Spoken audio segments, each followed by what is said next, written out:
Hi, my name is Chris Shaver. I'm a persuasion expert, and I'm your next content producer superstar. Quick quiz. Which pulled better, a 3-inch stack of literature I created for selling commercial lighting control systems, or a 6-cent brochure that came to me in the shower after spending a couple days at Home Depot talking to customers? The small retail brochure won, right? 19-to-1 payback, the dollars are there, but I'd say there's a broader story to consider here, and it really starts with Claude Hopkins.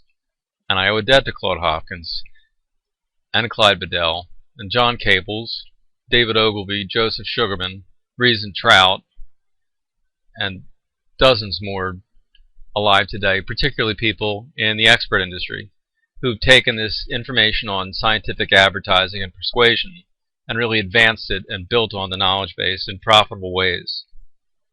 But most, for me, it's Claude Hopkins who I owe the debt to for making it simple. He reduced a lifetime of learning into direct marketing into one simple dictum. Great advertising, Hopkins said, is great sales, and great sales is great customer service. So if you find out what your customer wants and you give it to him or her, you actually make sales. Now, how this relates to that small brochure and the binder full of information is that the small brochure did its job. It was an engine that stimulated sales and pulled tremendous revenue through the retail channel. It gave the customer what the customer wanted. And on the commercial side, with that big stack of literature, why, that was an engine that pulled a long train that took a long time getting up to speed, but it ran for 6 years and also gave the customer, the specifying engineer and architect, what they needed to do their job. And it also pulled tremendously, and both of them built businesses.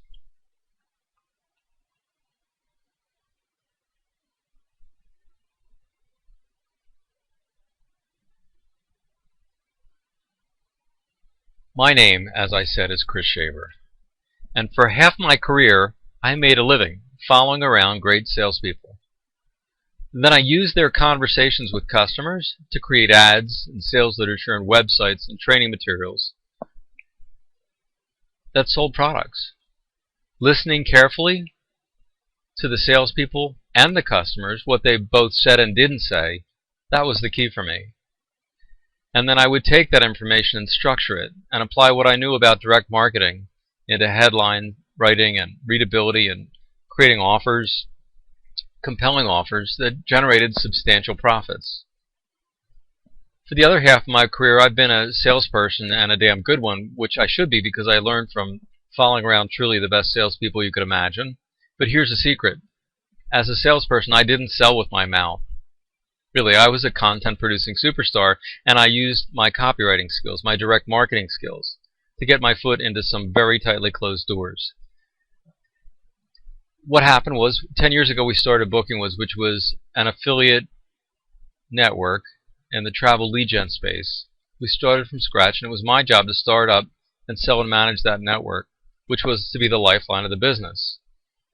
To do it, I had to cold call via email, one affiliate at a time. And can you say spam box? Because, yeah, I had to work my way out of the darkest depths of every spam folder to get potential affiliates just to notice my emails. Once I got a conversation started, and I did, then I used my mouth and my consultative selling skills to build out the largest travel lead gen affiliate program on earth. Lead gen's not that big of a space, and so it's a bold claim, but it's true. The truth is that it was content. It was that direct marketing, foot-in-the-door email, which generated the $30 million in revenue, which ran the engine of that business.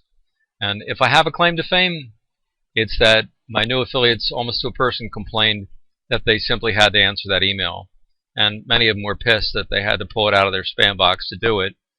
Thought that it couldn't be true, but I don't write things that aren't true. I write compelling, factual copy that drives response. Simple, effectual, compelling. The whole thing worked for 10 years. I tested subject lines and first lines and titles. I settled on CEO because that kind of outpulled VP of marketing by twice. It was tremendously effective. But a version of that email worked for 10 years. It was the basis of our business. So whether it's an email that I'm optimizing or whether it's a landing page, which I've also done, I think of what I do as optimizing, using a knowledge base, an historic knowledge base, current knowledge base, my own experience, and from that, and from a lot of experience in structuring persuasive arguments, I can design and write websites and catalogs, sales brochures, ads, long-form direct marketing copy, blogs. The structure doesn't matter. I learned structure like breathing, and I can write the voice if a voice is defined. You name it, I've done it well.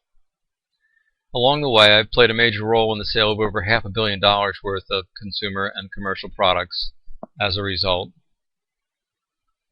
And honestly, it was, make no mistake, Claude Hopkins was right. So Jeff, content producer superstar, it aims high. I like the whole vision of it. I like a company that's full of superstars. David Ogilvy was the one who said you don't hire as though you're hiring Russian dolls where each employee is less than the person above him. You hired a company of giants. So yeah, I like the big vision. I thrive on the challenge. And a team of superstars whose work elevates each other, whose work exceeds the sum of their parts, that excites me. So I'd love to talk and explore the fit, and I'll show you how I can boost profits from day one. This next part, I really just took your job description, turned it into a check, he's got it list, because it describes me, but there are a couple things I'd like to talk about because I think they're worth putting a fine point on. This first one, what I see here is a very highly active company, a high energy, high activity rate, and also the multiple simultaneous projects says to me that there's a lot of quick, rapid changes. Those are two things that actually there's in my written introduction to myself. I tell you that I have a lot of experience with the Berkman method, and these things can be precisely measured. They don't have to be guessed at. You don't have to waste time hiring people who will get exhausted, because these two areas are actually real high burnout areas. But I'd like to have a conversation about using the Berkman.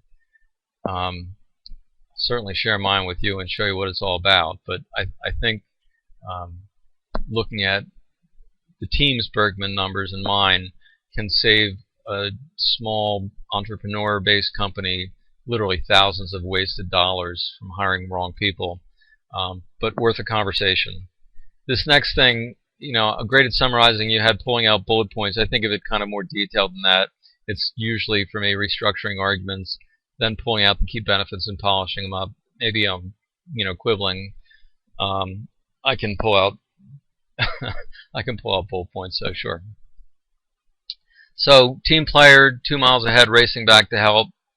Like wearing multiple hats. I have kind of a higher need for change. I don't like to be doing the same thing all the time. It wears me down. Love and live to learn, implement and share, always have, and definitely self-organized and self-starting. Give me the rough outline of something and I'll fill in the blanks.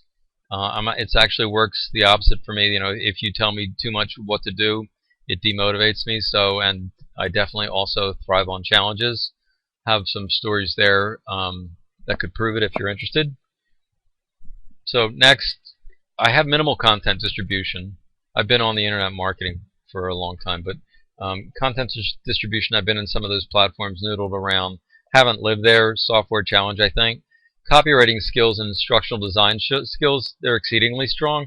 I think the instructional design part of the expert industry may be, it's my guess, kind of the skeleton in the closet. I think a lot of sales probably drop off because instructional design is given short shrift, and I think probably it's because salespeople seem to drive this industry, and salespeople, by and large, are not big readers.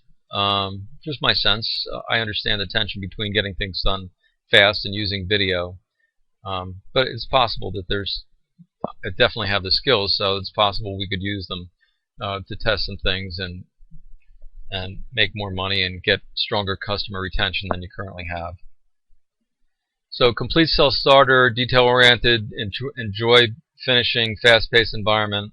The constructive criticism component, what I like about it, at least the sound of it, is if I'm going to be a content producer, somebody's got to be reading this stuff behind me. I do use Word, which is a really beautiful spell check, grammar check. But honestly, in a fast-paced environment, somebody has to read behind the writer. Newspapers are set up with an editing department for just that reason. They're the ultimate fast-paced environment. But I dig constructive criticism, and I am constantly seeking to get better. And I'm definitely in for the long haul. My last two jobs were 9 years, 10 years respectively.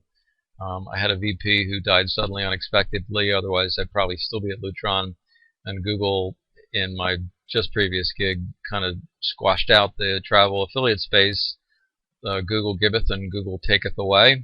But I would be there too. So I tend to have great working relationships, and I've always been part of small teams. That's how I'm wired. So look forward to speaking with you, and see my online application. And last slide I thought I'd just slip in here is The Unlimited Wealth by Paul Zane Pilzer, who I believe is kind of like the godfather of the expert industry. The idea of using knowledge as wealth platforms really speaks to the entire industry and what it's been able to accomplish. And it's a great title that suggests what we might be able to do together. So I'm looking forward to speaking to you. Thanks.